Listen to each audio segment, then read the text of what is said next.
वो कौन कौन से अवरोध है जो हमें आगे नहीं बढ़ने देते।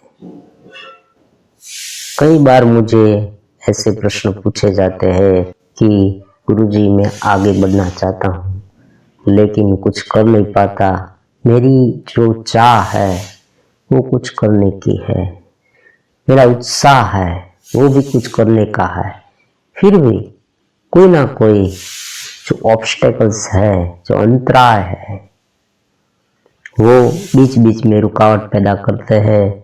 और वो ब्रह्मचर्य की साधना हो या जीवन में कोई भी कार्य हो, करियर बनाने की हो या कोई आप कोई भी कार्य ले सकते हैं, उस कार्य में आप आगे नहीं बढ़ पाते।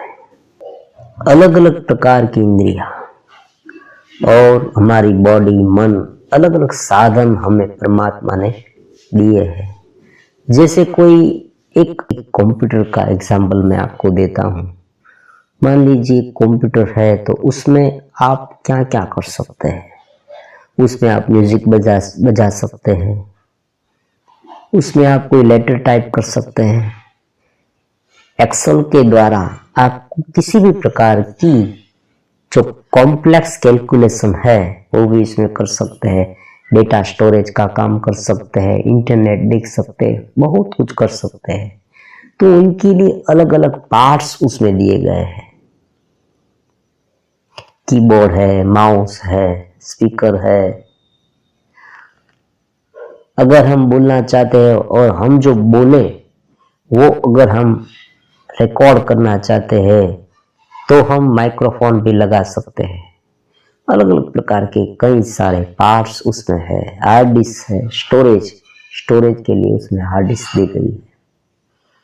उसी तरह से परमात्मा ने भी हमारा जो पूरा बॉडी है, फिजिकल बॉडी, हमारी जो चैनल है लाइफ प्रोग्रेस, उसमें हमें जो प्रोग्रेस करना है वो स्पिरिचुअलिटी के साथ करना है। क्योंकि कुछ भीतर से हमें मिलना चाहिए। हम जो वास्तव में है, चेतना, दिव्य आनंद, तो हमारा जो स्वरूप है अत्यंत इनोसेंट और दिव्य है। तो उस स्वरूप को हम जाने और उस स्वरूप के माध्यम से हम बाह्य जो कार्य है वो आसानी से और सचोट रूप से कर सके, ज्यादा इफेक्टिव बेस पर कर सके, ऐसा हमारा एम है। इसलिए हम दोनों बातों को एक साथ कहते हैं, स्पिरिचुअलिटी और उनकी खिलावट जो कर्मयोग कहलाता है। तो अलग अलग पार्ट्स हमारी बॉडी में दिए गए हैं, फिजिकल बॉडी में।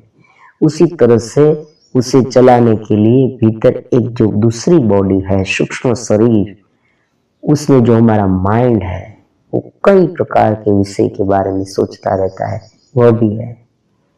कुल मिला के एक बात है कि हमारा जो फिजिकल बॉडी है और हमारा जो भीतर का बॉडी है, सबटल बॉडी, सूक्ष्म शरीर, दोनों मिलके ये जो बाहर का जो पूरा हमारा कार्य है, सभी कर्म वो करते हैं। तब तक सब कुछ ठीक है। अलग अलग इंद्रिय के अलग अलग कार्य हैं। आंख का काम है देखना, कान का काम है सुनना। उसी तरह से हम जीवा से किसी भी चीज वस्तु का स्वाद, और वाक से हम बोल सकते हैं। उसी तरह से जो जनेंद्रिय है उनसे रति भोग है, संतान उत्पत्ति है। जो सृष्टि क्रम चलाने के लिए परमात्मा ने ये सब ऑर्गन्स दिए हैं। उसी तरह से कुदा है मल त्याग के लिए। तो अलग अलग ऑर्गन का अलग अलग काम है। उसी तरह से मन का काम भी है। मन का काम एक ड्राइवर का है और उसमें जब हम निश्चयात्मक मन का उपयोग करते हैं तो वो बुद्धि कहलाती है। बुद्धि और मन दोनों एक ही है, लेकिन जब हम निश्चय करते हैं तब उसे हम बुद्धि कहते हैं। आप मन से सोचते हैं कि यहाँ जाना वहां जाना, लेकिन आपकी बुद्धि जो है वो अगर आपको कह दे कि भाई अब तुझे यहाँ ही जाना है और यहाँ क्यों जाना, ऐसा तर्क आपके सामने रख दे तो ये बुद्धि का काम है।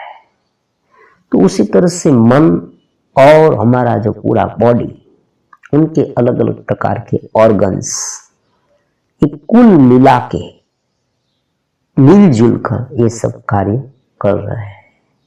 क्या कार्य कर रहे हैं? हम जो रूटीन बेस पर कार्य करते हैं वह, अगर हम कोई स्पेशल कार्य करते हैं तो वह, तो ये सब तो ठीक है। अब गड़बड़ी क्या होती है वो भी मैं आपको आज समझाने वाला हूं। हम क्या करते हैं, हम कोई एक इंद्रिय पर ज्यादा दबाव डालते हैं। मतलब कि अलग अलग इंद्रिय के अलग अलग कार्य है और उनकी एक मात्रा भी है। हमको भूख लगी है तो हमें खाना चाहिए, लेकिन क्या पेट से ऊपर नहीं खाना चाहिए। उसी तरह से आहार पौष्टिक होना चाहिए, ये भी बात है। तो हम क्या करते हैं कि हमारी जो रसेंद्रिय, मतलब कि स्वाद के, हम ज्यादा स्वाद वाला, मिर्च मसाले वाला खाना चाहते हैं क्योंकि हमें उसमें स्वाद आता है। अब हम क्या करते हैं, अब हम उनके पीछे लग जाते हैं। जब भी खाना खाए ऐसा ही खाए और कुछ ना कुछ खाते रहते हैं। तो उनका ये जो हमने विपरीत क्रिया की, मतलब कि ये जो इंद्री का अतिरिक्त उपयोग किया, तो उनका हमें परिणाम भुगतना पड़ता है। उसी तरह से ये जो ब्रह्मचर्य की बात है वो भी उस विषय पर इफेक्ट करती है। अब अगर हम विषय जनेन्द्रिय के बारे में भी, उस विषय के बारे में, काम आदि विषय के बारे में निरंतर सोचते रहे तो हमारी जो बुद्धि है वो धीरे धीरे कुंठित होती जाती है। हमें कोई कार्य करने की रुचि ही नहीं रहती और आजकल यही होता है युवाओं के साथ। तो कहने का मतलब ये है कि सभी ऑर्गन्स का उपयोग है, लेकिन उस मर्यादा में, एक लिमिटेशन में। अब हमें क्या करना है, हम उनका कंट्रोल नहीं कर सकते। इसीलिए सारी की सारी जो कठिनाइयां हैं हमारे जीवन में ये आती है। हम संकल्प लेते हैं लेकिन कुछ कर नहीं पाते। ये भी इसीलिए होता है क्योंकि हम कोई ना कोई एक इंद्रिय पर ज्यादा दबाव डालते हैं। आप अगर दिन रात सोचते रहते हैं, सोचने की बीमारी से पीड़ित है, तो आपने मन पर दबाव डाला है। उसी तरह से आप आहार संबंधित भी मैंने आपको बात कह दी। उसी तरह से आप जनेन्द्रिय के विषय में पौन आदि सब देखते रहते हैं और वो देख देख कर आप अपनी शरीर के साथ भी कुछ खेल रहे हैं, तो ये भी गलत है। तो ये सब कुछ होता है आपके पास साथ। क्यों? क्योंकि आप ऐसा मानते हैं कि मुझे इसमें आनंद मिलता है। जब तक आप ये जो मुझे इसमें आनंद मिलता है ये काट नहीं देंगे, मतलब कि आपकी जो बिलीफ है वो हटा नहीं देंगे, या दूसरी बात, आप जब तक उनके समकक्ष कोई आनंद उत्पन्न नहीं कर लेंगे तब तक आप उनसे छूटने वाले नहीं है। आपको मन ही मन आप दबाव करेंगे, आप उस पर कुछ न कुछ मन से कंट्रोल कर लेंगे। मान लीजिए आप ये सोचेंगे कि मुझे खाना नहीं, ऐसा तो खाना ही नहीं, आप उनके सामने देखेंगे भी नहीं। थोड़े दिन आप करेंगे, लेकिन थोड़े दिन के बाद फिर से जब आप इस चीज को देखेंगे या खाएंगे तो आप एक अधूरप के साथ उन पर टूट पड़ेंगे। तो उसी तरह से सभी विषयों के बारे में होता है। तो उनका एक ही उपाय है, आप एक पैरेलल सत्ता उत्पन्न कर दे, चित्त की उच्चतर स्थिति। आनंद आपके भीतर है। आनंद के लिए आपको मन पर डिपेंडेंट होना नहीं है। ऐसी बात है ही नहीं कि आप कुछ एक विषय कुछ ज्यादा ग्रहण करे, मतलब कि एक विषय के पीछे भागे तो आपको आनंद मिले, ऐसा है ही नहीं। ये आपकी जो बिलीफ है ना, वही गलत है। अगर आप भीतर की चेतना के साथ एक रूप हो और जो आपको आनंद मिलने लगे, तो ये जो सारी बाहर की जो बातें हैं वो आपको क्षुल्लक लगेगी, सामान्य लगेगी, चंद्र लगेगी। आपका जीवन में पूरा कंप्लीटली बदल जाएगा। तो उसके लिए क्या करना है, कौन से उपाय करने हैं? योग का आधार, स्पिरिचुअलिटी का आधार, योग और स्पिरिचुअलिटी। योग उनके साधन है, स्पिरिचुअलिटी के, अध्यात्म के।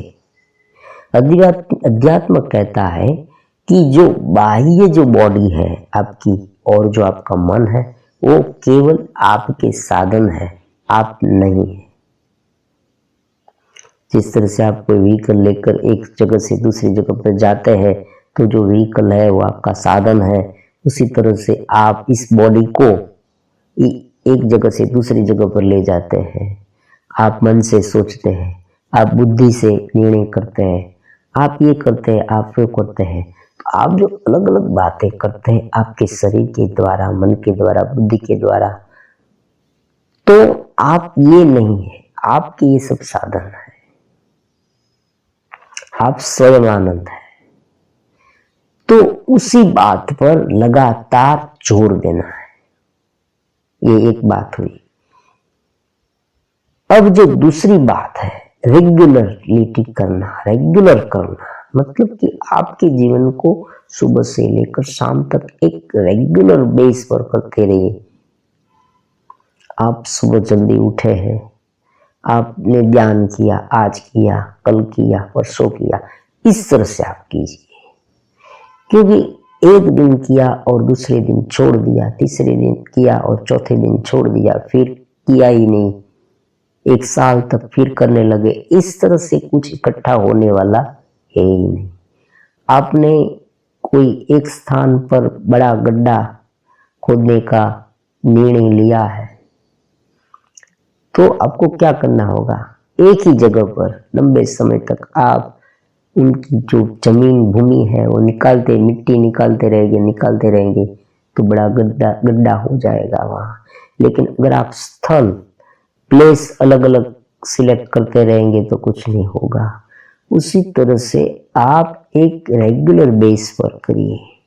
तो दो बातें मैंने आज आपको कही है लाइफ प्रोग्रेस चैनल में। एक बात है, आपको जो बिलीफ्स है कि मुझे इनसे आनंद होता है वो हटा दीजिए। दूसरी बात है, रेगुलर बेस पर इसे करते रहना है।